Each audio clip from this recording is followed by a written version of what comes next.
Everybody has a story.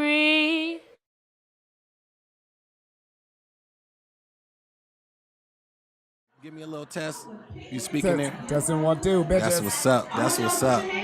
Man, introduce yourself to everybody has a story. Hey, what's up, y'all? It's your boy, comedian Day Day. Just happy to be your son from Detroit, Michigan. Detroit.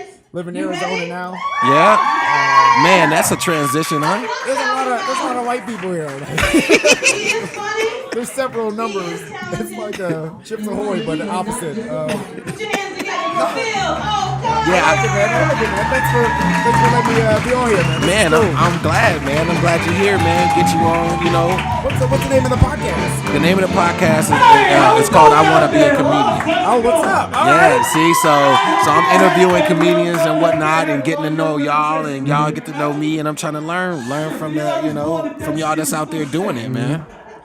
I think that's what's up. It depends on like what you want out of life. Like, right. Some comedians they do it for fun. Some right. people do it for a profession. Some people do it for pussy. Like you gotta pick your choice. Right.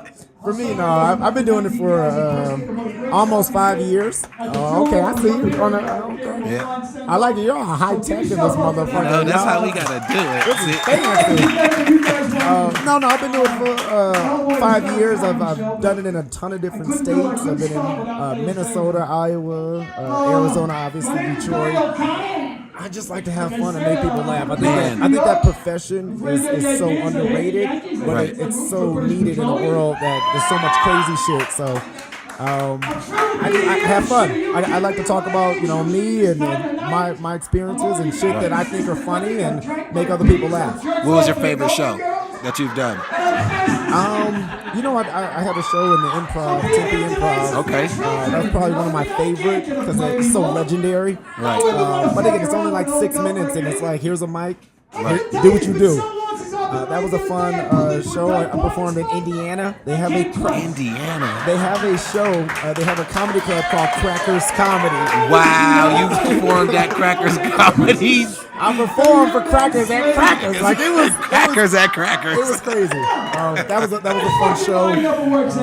But actually, I was impressed with it like a couple weeks ago, and it was a fun show. I think this is a cool thing that they do. DJ Mello B, Bobby Johnson, right? Mike Dapper, and myself. We've done a ton of shows, so it's cool. I've had a lot of good shows. I've had some bad shows. All right. But I've had some good shows. So how do you feel? What do you do to work through the bad ones? Like what like in the bad one, do you go up and you feel like you have a bad start, or do you always finish the amount of time? You got to stick with it. You right. got to have convictions, and you can't like start and not finish. So what that means is you got to commit to whatever it is that you're doing, your material, your jokes, your setup, your punchline. And for me, I've had shows where I felt like I gave my all and the crowd didn't receive it. Right. And then I look back and I really didn't give my all. Right. So I think it's in those cases where you just have to analyze what it is that you're doing right and what you're doing wrong and play to your strengths. Right, definitely. And I bet you gain a lot too. I mean, just from meeting different people and crowds. Like, how, do you just tell? He's like, I ain't worried about who is in the crowd. I'm gonna tell the jokes I want to tell, or do you try to customize it based off of the crowd? Like, how? You got to do both. And I know that's crazy to say, but you gotta play to your audience. Right. So, not necessarily black room or white room, but older crowd. And younger crowd, you really want to make sure you play to your audience. Right. That's a given. However, once you get established and you know what you're doing, you really want to take your material up there no matter what. So it's kind of, you got to have an equal balance. Right. This is a predominantly all white room, and I'm gonna say nigga. And I didn't used to say nigga in front of white people, but you just gotta be you. That's how it is too, because I ain't used to say nigga in front of white people either. But then it's like, if I'm with my niggas in front of white people, I'm gonna say nigga. Right, so it's part being you, but also knowing your audience. Right. You know what I mean? Right. If they don't want to hear certain jokes, don't do them. But stay true to you. That's what's up, man. That's what's up. Day, you like that lit up in this mug. That's how we do it, man. We bring the show too. We be in the back. Sometimes we interrupt comedy. That's why we. They're like, you putting y'all niggas in the back. Y'all too loud and shit. Cameras. We try to have a show.